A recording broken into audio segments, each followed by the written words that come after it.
MAI Bangkok Business Challenge at Sasin 2012. This year we are celebrating our 10th anniversary. The MAI Bangkok Business Challenge at Sasin is the only global new venture plan competition in Asia. My name is Kongpan Pramod Nayutaya, and I will be your moderator for today.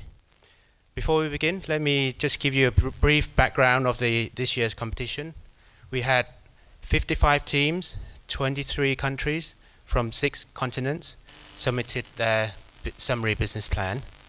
Panel judges selected 16 teams to come here to Bangkok to present their new ventures to another committee of judges who will be acting as investors.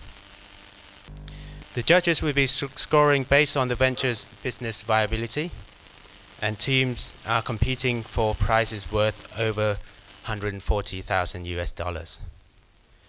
The judges have reduced the 16 teams to the 6 finalists that we're going to be seeing today, but only one winner will walk away with the most prestigious prize of all, His Majesty's the King's Award.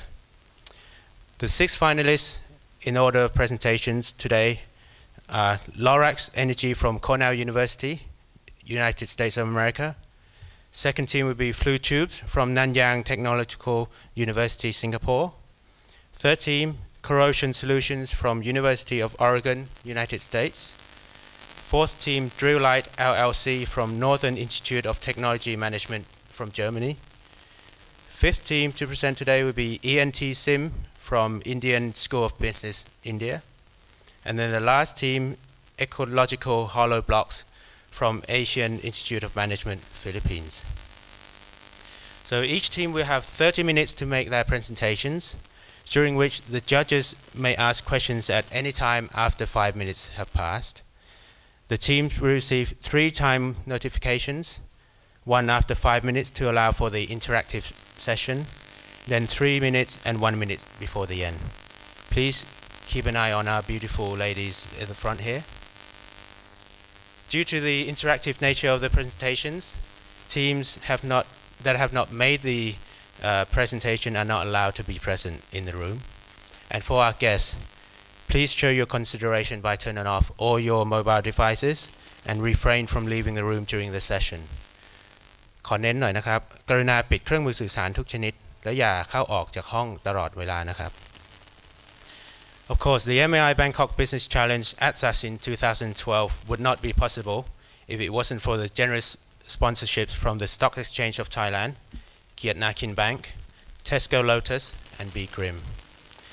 So let me introduce our honorable judges today.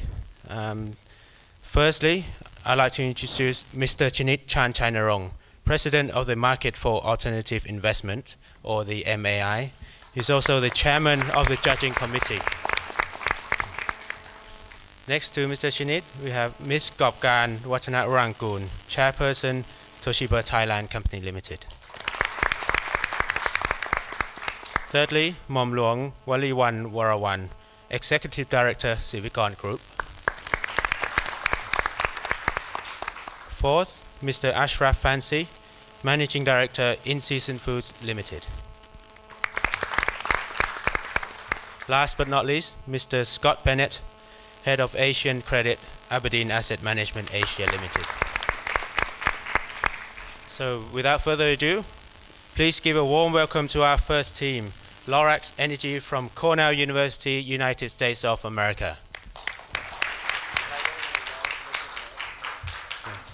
So team, you're ready? Yeah? Sure. We'll start the clock as soon as you start. Good luck. Good morning. My name is Lawrence Linker, and I'm the CEO of Lorax Energy. As the CEO of Lorax Energy, I manage a diverse group of young professionals dedicated to the repurposing of agricultural waste from the oil palm industry into clean, green, affordable, economical, renewable electricity. Today, we are here to ask you for $3.2 million US in exchange for a 70% equity stake in Lorax Energy. And we couldn't be more pleased and thankful to Sasin and to the Market for Alternative Investment for allowing this opportunity to state our pitch. Um, in a few minutes, I'm going to introduce you to our Chief Operations Officer, who is going to talk to you about our sustainable competitive advantage. I'm going to introduce you to our Chief Technological Officer, who is going to tell you about the nuts and bolts of how we generate electricity from biomass. And I'm going to introduce you to our Chief Financial Officer, who is going to explain to you how we're able to derive such outstanding internal rates of return from such an ultra-low risk investment.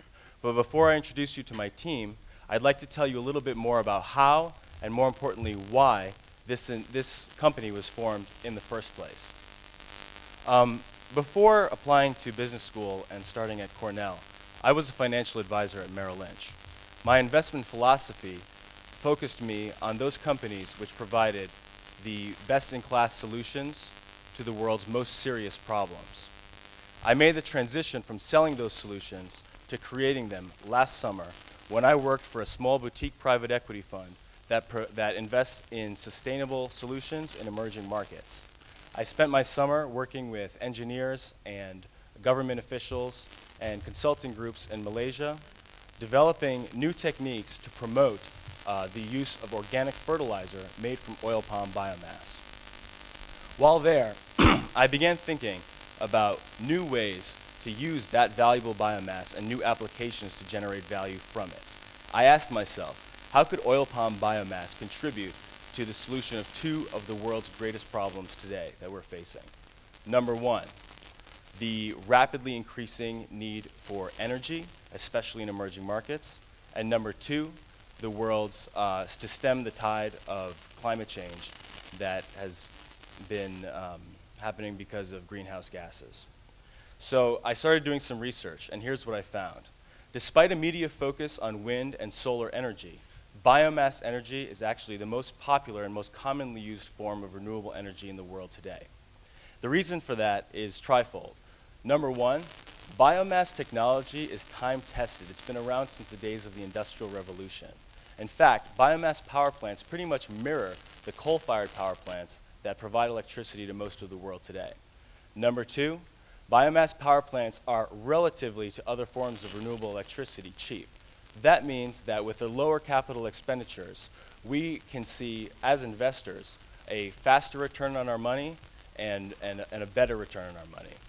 Finally, biomass power plants have one major source of advantage over wind and solar energy. Wind turbines only function or are able to generate electricity when the wind is blowing.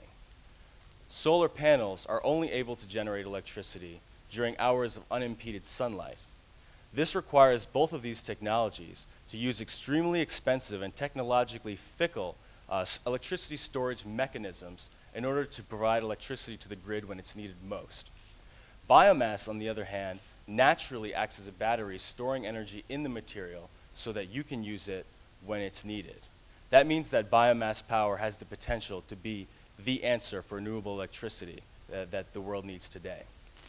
Upon this realization, I formed the Lorax Energy team with a single mission: to form an outstanding investment opportunity supported by a low-risk, cash cow business that could form a platform in order for us to build further sustainable energy solutions using biomass throughout the world.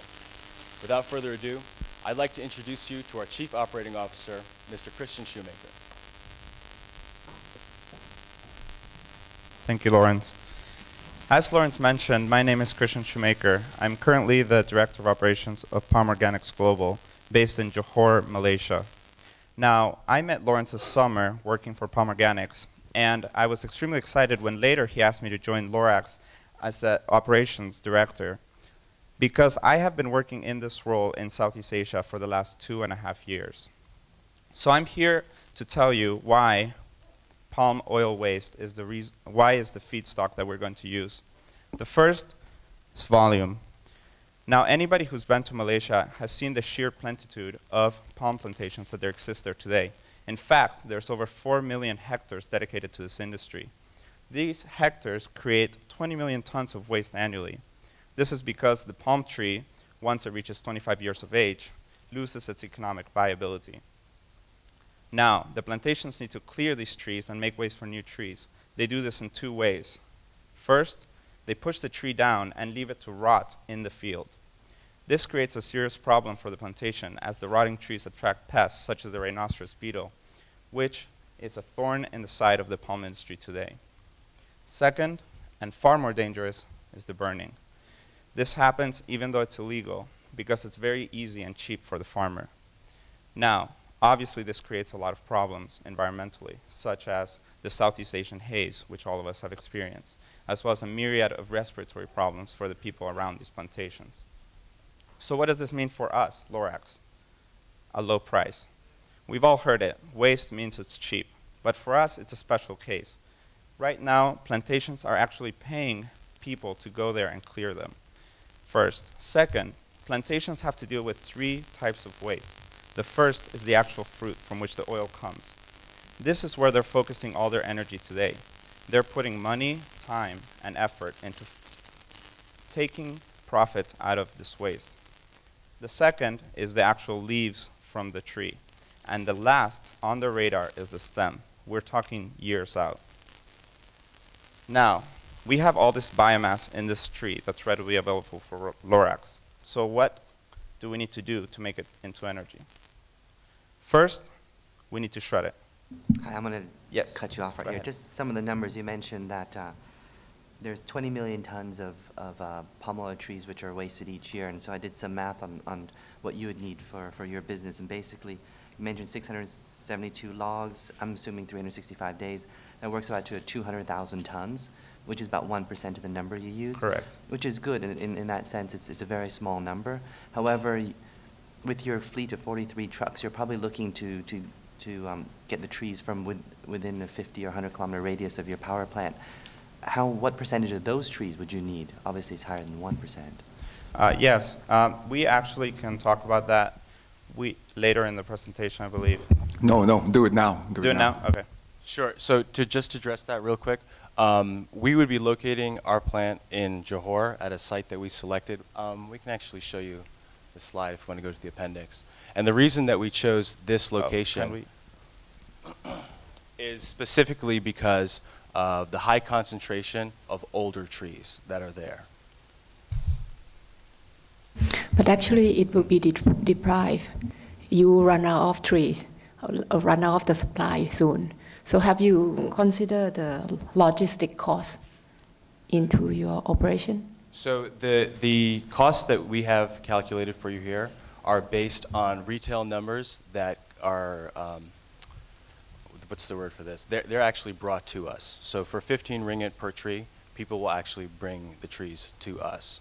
So the opportunity to, taking responsibility for transporting the trees would be an opportunity to reduce costs. This is a worst case scenario is what I'm trying to say. But what is your business model? Do you sell that shredder or do you sell electricity? We use the shredder to sell electricity. So the business is to sell electricity. That's right. But you have a better shredder than others or something. That's right. Could you go through the shredder thing? Yes, I can move on to the shredder. So the reason we need this particular shredder is because currently in the industry, the shredders that can shred palm trees can only do so at a rate of about 1,000 kilos per hour. Now, our patented shredder, which we have allowed Lorax to use, can do this 17 times faster. I'm allowed you to take a look right now.